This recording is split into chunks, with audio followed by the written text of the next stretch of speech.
I'm Steve Guttenberg, and welcome to your life in film. This is the podcast that we ask our guests from in front and behind the camera, how did they get their foot in the door?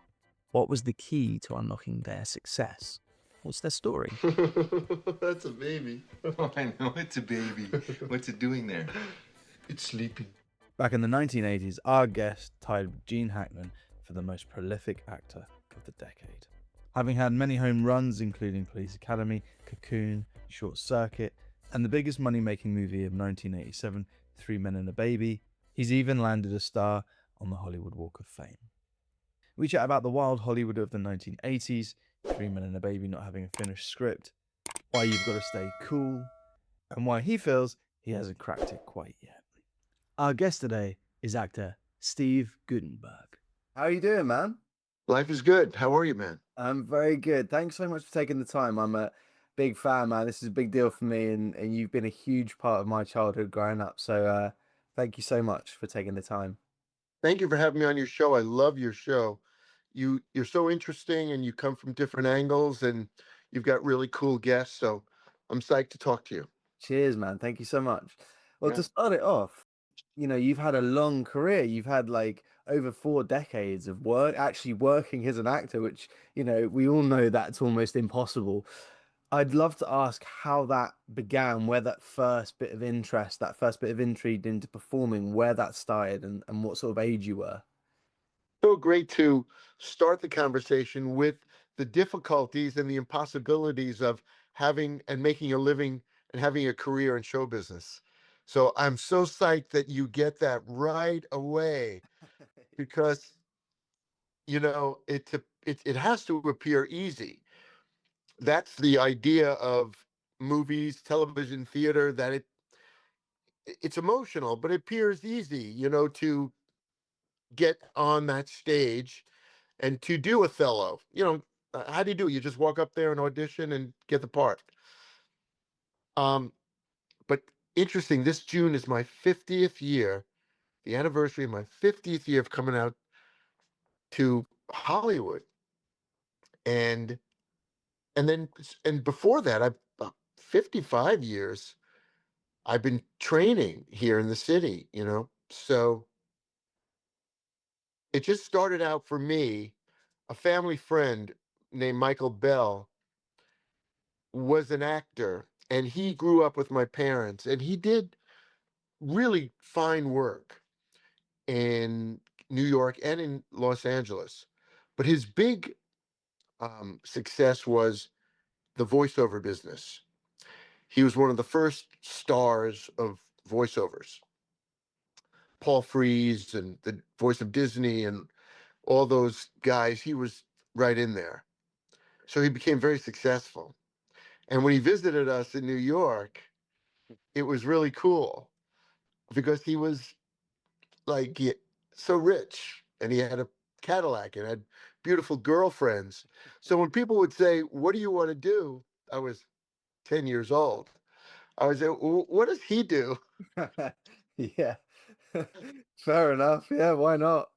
It's easily influenced at those ages as well. Like if you see Well, someone, you kind of like, okay, how did they get there? And it's the stepping stones and figuring that out. And what was was there a moment where you kind of, obviously being an actor, people bring up the sort of Peter Pan syndrome a lot with this, where it's, not wanting to grow up and make believe and play, in your toy chest. It's kind of that thing, but actually taking it seriously and thinking, I'm going to give this a go as a serious career. I'm going to be freelance. I'm going to take that risk.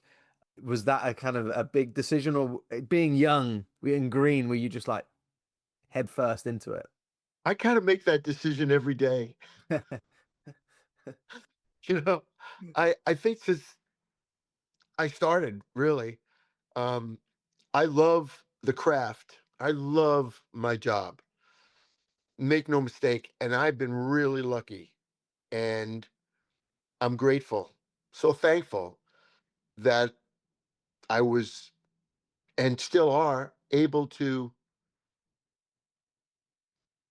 join a company and act. So to me, I think that there's an impossibility to it that creates a great deal of pain. Mm. I think if you're going to be an actor, you're going to have some pain just about the business itself. And as I'll say 1,000 times, how good it's been to me Mm. and my family and my friends. But it's it's an enormous amount of dedication and energy and sacrifice. So many people leave their homes in Ireland, in London, in New York, in Chicago, in Dallas, in Des Moines, in India, in France, to come to maybe the New York stage or come to LA Mm. and try your hand at movie stardom. And that's an incredible sacrifice for them and their families. You know, that you leave the the, the nest of the town and go to this Oz, you know, thousands of miles away. So I think that um, it being my 50th year doing this, and I'm sincerely so grateful. But it's interesting to always talk about the toughness. Harrison Ford did a speech at the Screen Actors Guild. I forgot what the new word name is, awards, and he talked about how tough it is to Mm. get in the business. How tough it is, and it is. It's you you have to. I think have a relaxed attitude to do it for a long time, Mm. but there are those times when you're out of work, which is very, very difficult, you know? 100%. Yeah. And you want to, you know, a painter can paint, a writer can write, Mm. you know, um, an actor needs other people to act with. Yeah. Otherwise, it's a bit worrying if you're just doing it on your own in the Like mirror. you could do soliloquies and Yeah. monologues forever. Yeah, there's only so much of that your brain can probably take. You But want someone to talk back. yeah, 100%. I'm an actor myself, so I feel the pain. I've been doing it nearly 20 years, which blows my mind.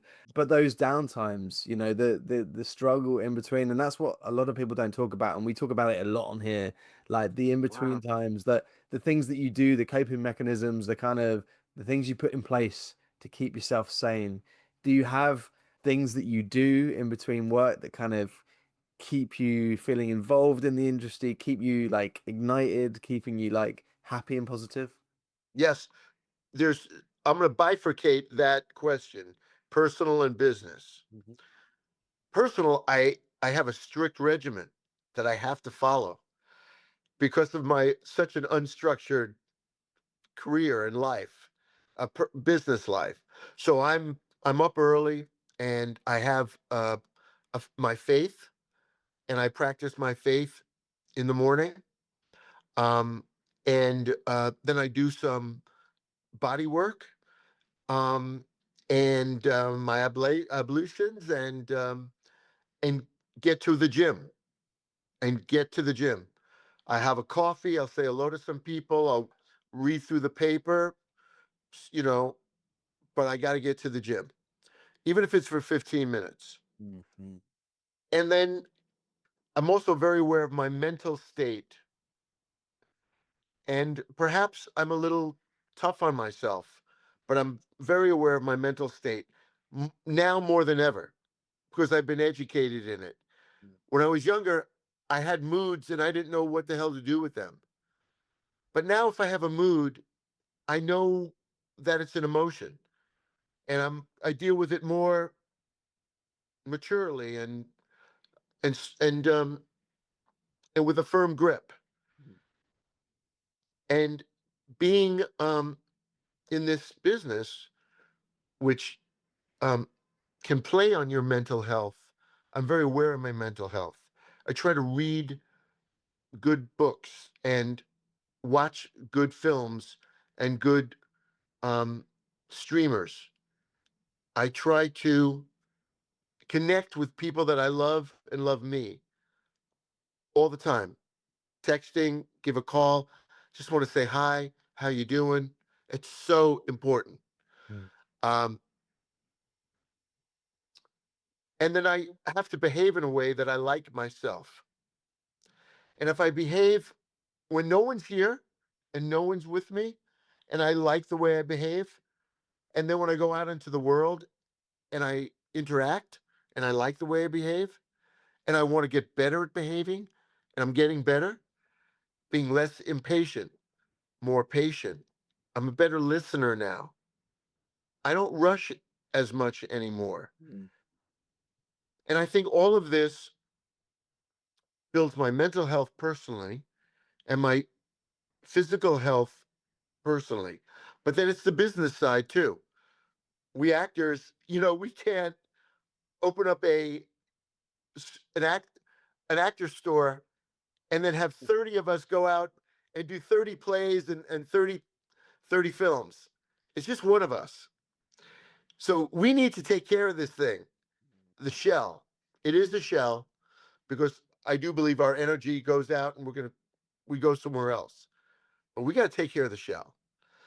So um, I really try to do progressive things that will ensure my ability to perform and and my mental ability to memorize and to be focused and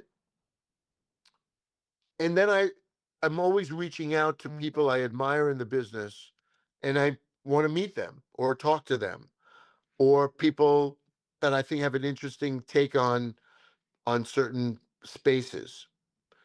Um, and at the same time, I work on my mental health business wise to not envy and not compare. Yeah, could be hard. That's a big one. Yeah. That's a big one for us. And when you control that thing, it still comes in, but if you smite it right away, as Mm. opposed to letting it in and letting it grip your heart and your soul and anaconda squeeze it, the second it comes in, you just chop its head off. Yeah, yeah, yeah, yeah. But Well, it's coming in. the thing is, there's always going to be someone to look up to or someone to look at and think, oh, I wish I was there, I wish I was doing that. And it blows my mind that you obviously have that same thing. We all have that, but we need to learn to be happy with where we are and what we've achieved. And I mean, the incredible things you've achieved. It's crazy to think that you would ever kind of, look at someone else's career. It's a terrible thing, but the other part of it is how much fun it is to work. Mm. As you said, it's like a little playground, little toys and everything. I mean, to be in a group of people making a piece of theater, streamers, films, and whatnot is exciting and fun. And it's fun to get that coffee in the morning and your burrito, or you walk into makeup, you say good morning to everybody or not, depending on what the deal is, and then enjoy being good at what you do. And that's really a lot of the fun that you understand as an actor when every ball that comes in you're hitting. And in a baseball and cricket, like, or every ball that comes in you smack, and it's like great day. You're Yeah. just you know so i, I find it so interesting. I like talking about, and the other part of it is the acting part and my craft, our craft, in which our job is to uh, try to create authentic emotions in an artificial atmosphere, and understand too that for me, I don't really have to feel these things. I have to um, be able to communicate them, and which is a really cool thing to, I think, to know as an actor, is that you don't have to feel it. Mm. Like, so whatever that's, but you need to portray it so so much toward in reality that it appears that way. But I found that like doing a play repetition every night. I mean, I've there were times I've done it where I've ripped my heart out, and that's tiring. Anyway, I've been blabbing. Sorry. No, no, no. That's really interesting, man. And yeah, it's there are some actors out there obviously that are method, and I don't understand how they do it because they must be getting home. Well, it depends what the part is, obviously. But Daniel Day-Lewis in Gangs of New York, he must have got home and just been like, oh, For real, for yeah, real, and that's and he's brilliant. yeah. But and I've done that. I've done that system, Mm. and I've played parts where I've stayed in character all the time. Not when I got home, Yeah, it's too much. but at work I did, and it was a quiet experience Mm. because you find yourself quiet a lot, you know, Yeah. because everybody's sort of respectful of what you're trying to do. But I did hear stories about it, but he's such a brilliant. I just saw his last movie with Oh, Sean Bean, yeah. What was it called? and yeah, it was wonderful, directed by his son. I haven't seen it actually. I really want to see it. You got to see it. It was unbelievable. Mm. He and Sean Bean, yeah, Yeah, Sean Bean. Yeah, yeah, they were brilliant. They played brothers yeah. who are estranged, and Daniel Day-Lewis lives in the woods, and he's off the grid, and his brother comes to, I think, bring him back, and they spend a lot of time together, the two of them, and man, they gave such free performances, Mm. Oh, I need to you watch it. know. It didn't have Uh, much of a release here, so I didn't get a chance to see it on a big screen. But I'll definitely, I'll check it it, out. it didn't get it did not get it didn't get a release yet. No. It got a small release here, but it Oh was yeah, only yeah, on maybe for a week in the cinemas, and I couldn't get down there to watch it, unfortunately. But I'll have to yeah. stream it, annoyingly. But yeah, no, it's not in the cinemas anymore. To change tack, I want to go back and ask, that first moment of getting a job and, getting an agent and kind of figuring out all those kind of, moments early on. How did you get your first agent? What was the process? And then what was it like the first time you stepped onto set? First agent I got was through Michael Bell, who was my godfather. He had a great relationship with a company called Cunningham, which morphed into CD and NY, I think. Anyway, he was a big shot there, so he was paying a lot of commission. So they listened to him and were very cotton to his desires. And he said, "We help my little godson out and send him out." So they sent me on my first audition. It was a Kentucky Fried Chicken commercial, and I got it. Wow, first audition. That's My amazing. first audition, I got it, and shot it. It's a football Kentucky Fried Chicken commercial, I and need, I, I I need got. to find this footage. Oh my God, I've tried. There's other commercials, a million other commercials I've done. I Yeah. couldn't find that one. I'd love to find that one because that was with the real Colonel Harlan. Oh, wow, really? It was with the real Colonel. I was like right Wow, next to it. that's amazing. It was And it was awesome. Do Yeah. you, do you remember the experience? Do you remember being like there on set, and do you remember the pressure of it, thinking, "Oh shit, I'm actually doing this now, and I'm being paid to do it, so I've got to be good, and I've got to." I was so happy, excited, and was very confident that I belonged there. And I didn't have any lines. I was just screaming. Then it's like easing you in. Yeah, but I felt excited about it. It was so really damn exciting, and that was so attractive about it. I actually worked for about a year, doing about 15 commercials, a couple of movies, and after a year, I quit. Oh wow. I couldn't really be happy with the culture of show business in LA. And I went to school in upstate New York, Albany.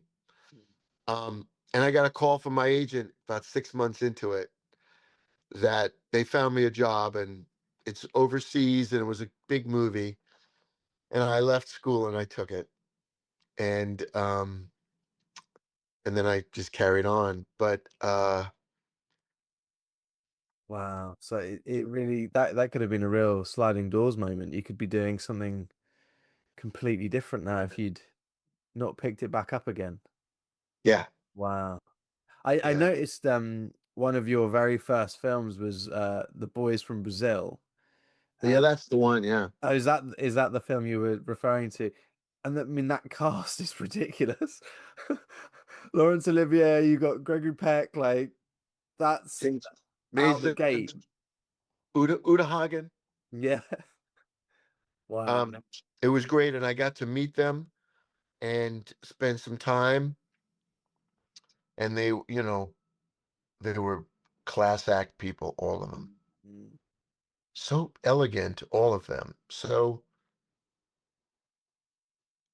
fiery because they have the actor in them, Yeah, yeah.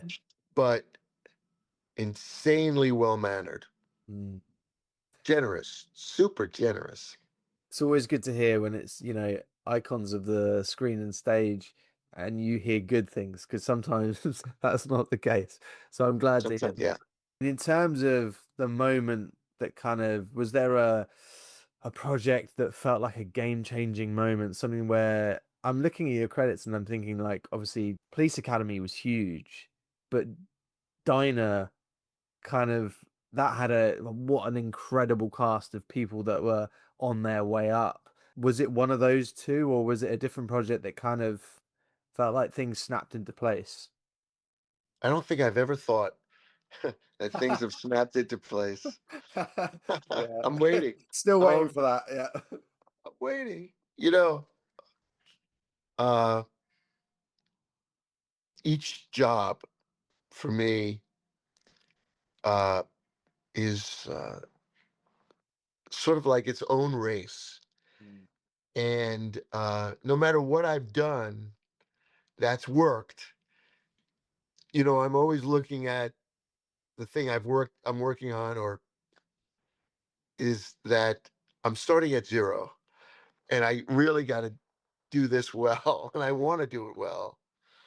Um, but I've never really thought, oh, this is the one. This is my Saturday Night Fever. I think I hit a lot of doubles, some triples. I think a couple of home runs, maybe one grand slam. In sports analogy, but um, I've never thought that the movie was about me, although every actor does. But I always thought, and I still do, um, if I get in with the right group of people, I'm gonna look great. That's what I've always tried. And sometimes you don't get it. Yeah. Frankly, sometimes you do projects where you're not with the right group of people, Mm, and it's not working. mm, mm. And you know, people say, "Oh, I haven't seen you in anything," and I work all the time, but the stuff I do in the last 3 years has not been a big hit. Let me think if anything came out. Yep, nothing really. But I work.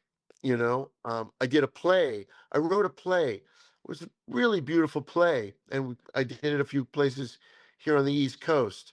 But it wasn't something that people go, "Oh, I heard about that." Except I did a lot of press. But so I think you have to be happy when when you're not hitting home runs. Mm, mm, That you're getting a walk and barely getting on base. mm. Hey man, that's the game. Now for a quick break. We'll be back to the episode shortly. If you enjoyed this episode and want to support us, get early access and exclusive content and episodes, click to join our YouTube channel and become a member now. Please leave us a positive rating. Add us on Instagram, Twitter, TikTok at Life in Film Pod, Essentially, please like and subscribe everything. It makes a huge difference. Thank you. Life in Film has partnered with Betterhelp to provide you with access to the largest online therapy service in the world. And it can all be done from the comfort of your own home, from a phone, tablet, or laptop. No commute, cutting down travel costs, and most importantly, it's affordable. With over 1,000 therapists in the UK, BetterHelp can provide access to mental health professionals with a wide variety of expertise in mental health. If you need someone to talk to and you're thinking of giving therapy a go, BetterHelp is a great option. And being a listener of the podcast, you get 10% off. That's 10% off your first month at betterhelp.com/lifeandfilm. That's betterhelp.com/lifeandfilm. We are sponsored by movieposters.com. Are you a movie fan? I presume you are. Well, at movieposters.com, you can shop for all your favorite posters in one place.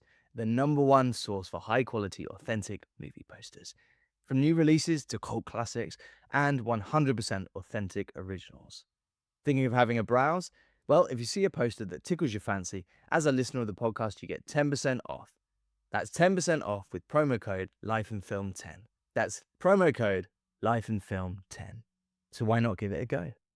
And back to the show. Jason Robards said a cool thing to me one time. He goes, anybody asks you what's your favorite movie, you go, the next one. Yeah. That's great though, because that's a positive way to look at it. And I think so many actors get tangled up in, worrying about the work and it not being good or something not, you can put your heart and soul into something and then no one sees it. It can be heartbreaking. What the fuck? Seriously. I've done a couple of really good movies, which I thought I was awesome in, and no one saw it. That's the thing. It's always, I've had a similar thing where, I do a film that I was like, oh, I'm not sure about that one. That one does well. And then the one where I think, oh, this one's really great, disappears without a trace. You can't control it. And No. I'm interested. You said there that, you felt like you've had a couple of home runs. You've had these moments. I'm intrigued from your perspective, because obviously from mine, I can see so many home runs and so many great movies that you've done. But what are the ones that you're really proud of? Honestly, all of them. Because it takes as much energy to make a bad movie as it does to make a good movie. You know, you get there and everyone has the best of intentions. Like an audience never walks into a movie going, I hope this sucks. I mean, we all do that on a movie. Um, but I think that you have to understand that it's an art. Mm-hmm. That this is an art. This is not a semiconductor. This is not a computer chip. This is a moving liquid career business. So when it's not working the way you want, you've still got to enjoy it. Now, you're not going to enjoy it as much as hitting a home run, but you have to enjoy it for your dedication to the craft, stagecraft, screencraft. Mm-hmm. And also, as frustrating as it is, if a film doesn't do well, that's not really the point. As you say, like, it's the experience and enjoying the moment when you're on set and that, and all the people around you it's such a collaborative family feel. And that, when I'm not working, that's what I really miss. I miss that. It's really cool. And you know what's interesting? And you probably find this when you work with people, you get so intimate with them in your conversations, and you tell each other things that you don't tell anybody, and then you don't see them again for 10 years. Yeah. And then when you see each other, you have a really big connection. Yeah, I 100%. find, sitting in each other's trailers, talking, you know, spending time together, you start to talk a little bit. You're sitting in the car together waiting for the cameras to roll and they're fixing stuff, and you start talking. Mm-hmm. Yeah, there's not many. Well, I don't know of any other industry like it. It's very unique in that way, for sure. And that's why people strive, I guess, to be in it. Once you get a taste of it, you're like, oh, I need to keep getting those jobs, need to keep working, and it's not as easy as all of that. Um, I have to gush for a minute because one of your movies has meant a lot to me, and it may seem like the most obvious one, but just growing up, it is the film that if I'm feeling run down or sad or I need to be perked up, Three Men and a Baby is my go-to. There's only probably 4 or 5 films that I go to, and that is one of them. It just never fails to lift my mood, and it's just so I love that film, and I just wanted to say that. And the sequel's brilliant as well. Very rare that you get 2 films that are so good. Yeah, I'm still waiting for the third. I'm hoping. I know. I hope so. I've always, we've come to Disney so many times with great ideas to do another one. Maybe one of these days they'll say yes.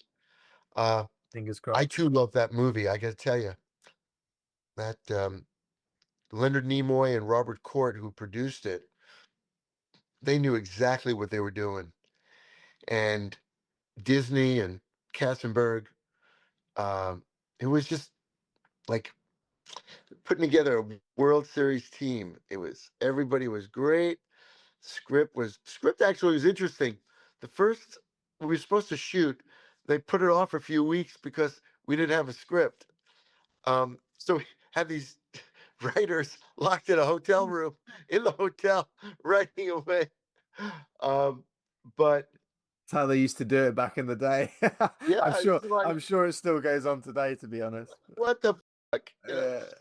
But yeah, man. And when we were shooting it, sometimes my dad used to say, sometimes you have to take the good with the good, and it was like everything was good, Yeah. and we had a ball doing the movie. It was so much fun, and we'd go out to dinner every night and just love it. Go to the gym, and we had drinks, and it was just had parties. It was really fun. Anyway, that picture is a beautiful picture, and Leonard Nimoy and Bob Court produced it and directed it, and they knew what they were doing. Yeah, man. I believe it was the biggest film of the year. It Like, was. yeah, I mean, that's just crazy. And you can see why it's such a likable movie. And Yeah. I believe that, and I think it was Fatal Attraction were like the 2 biggest films, and you couldn't get more polar opposite. Oh Um, yeah. but yeah, no, an incredible film. Every time I watch it, and I watch it probably yearly, I always watch it and I think, is that I feel like that apartment can't be real. Was that a set? Because that apartment is like an apartment of dreams. It's like It who was a lives in set. an apartment like that in New York? It's crazy. It's true. It was a set. Yeah, gutted. Yeah. It was amazing. Yeah, it was. What an apartment that would be. That would be th- I don't know, $50 million apartment or $100 million, probably $100 million apartment on Yeah. 57th Street. Sure. Yeah, yeah, right on the park. It's yeah, crazy. But yeah, very, very fond of that movie. But when you have obviously amazing highs, there comes the lows, and we, talking about that in between work and everything else.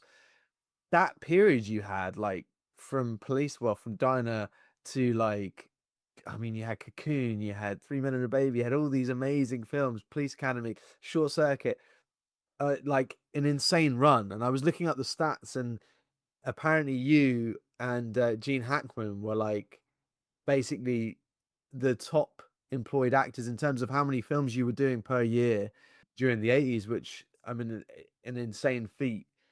Did it, because it's such an insane high, did you acknowledge and realize that at the time, or what was the experience like? I mean, that must have been the 80s, must have been insane for a start in Hollywood, in movies, but what was that experience like surviving that? Because some actors don't come out of that alive. What was that whole kind of period of time like? I think I was lucky. I was just really lucky. I didn't get involved in anything bad, and I had great people around me, and I still do. I try to associate with really high vibrating people, intelligent people, caring people. So I always had good people around me. Um, and I'm an outsider.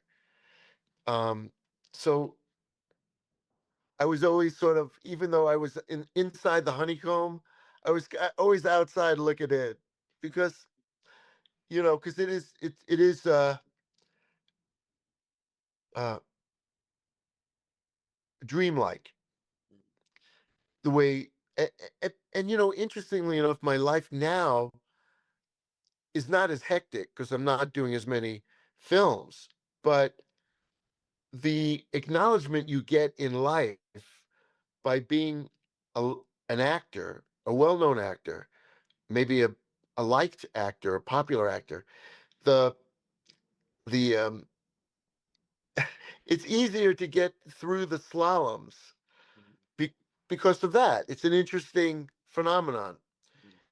So when I first got some fame, uh, I've always, I think 99% of the time I was pretty humble about it, because I understood the awesomeness of it, and I still do, and the power of it, and what the effect you have on other people.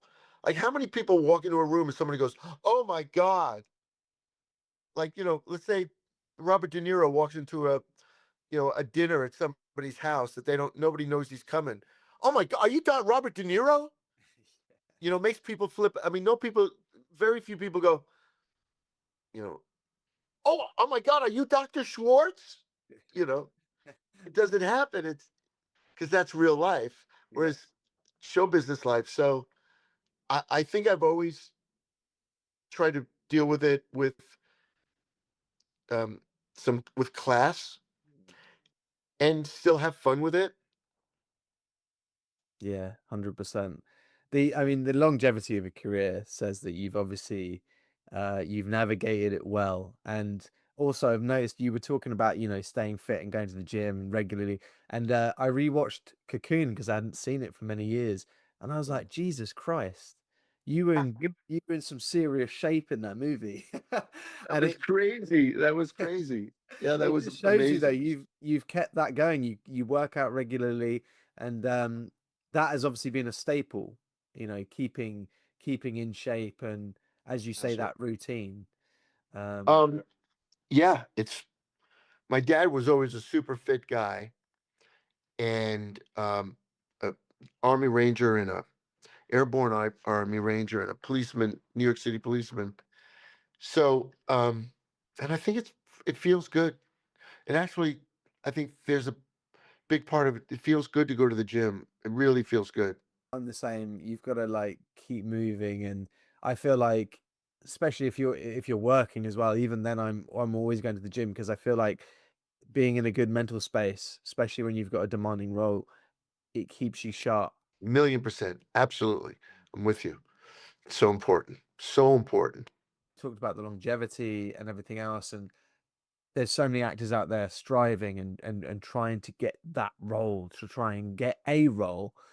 Do you have any advice for actors that are kind of, struggling right now and they're trying to get the foot in the door? Be cool. Be as cool as you can. And whatever that means to you, be as cool as you can. And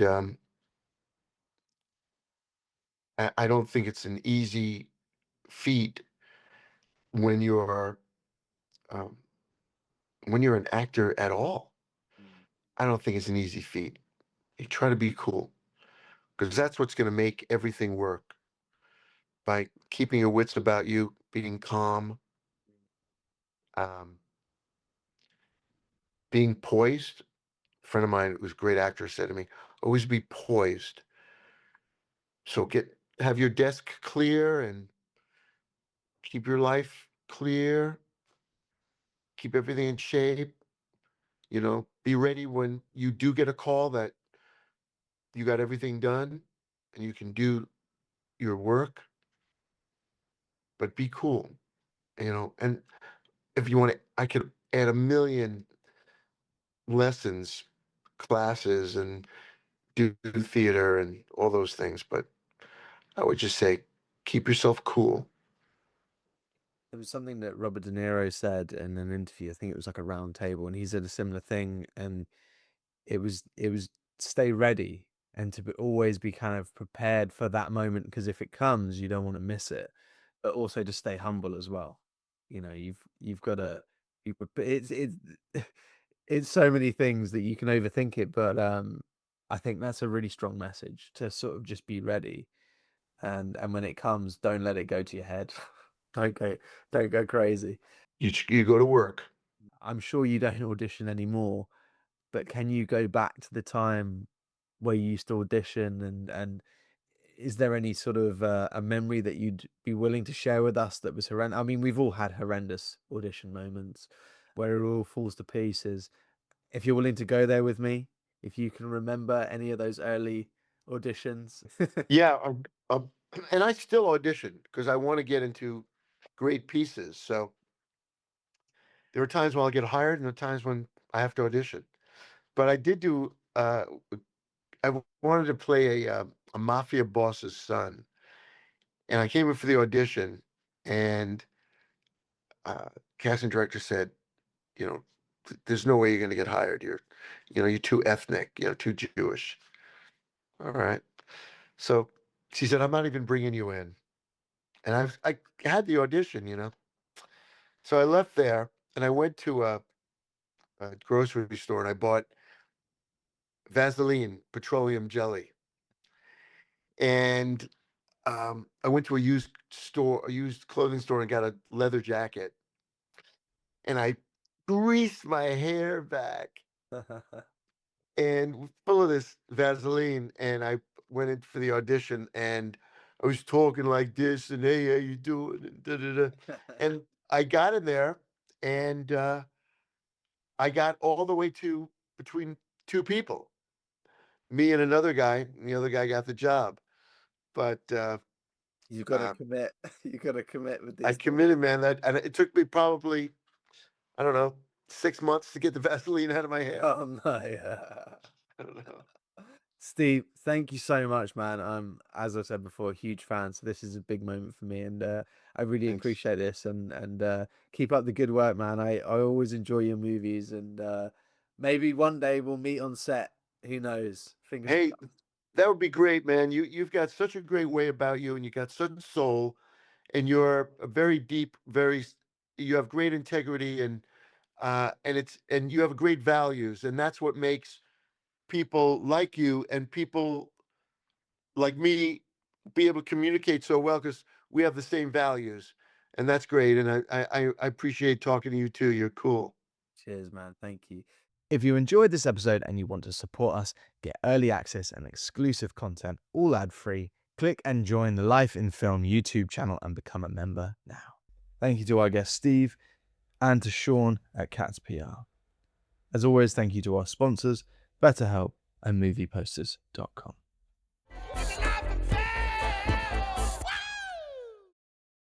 Perfect, man. Thank you so much, and Sure, all brother. the best, man. And Thanks, man. take You care. too. You too.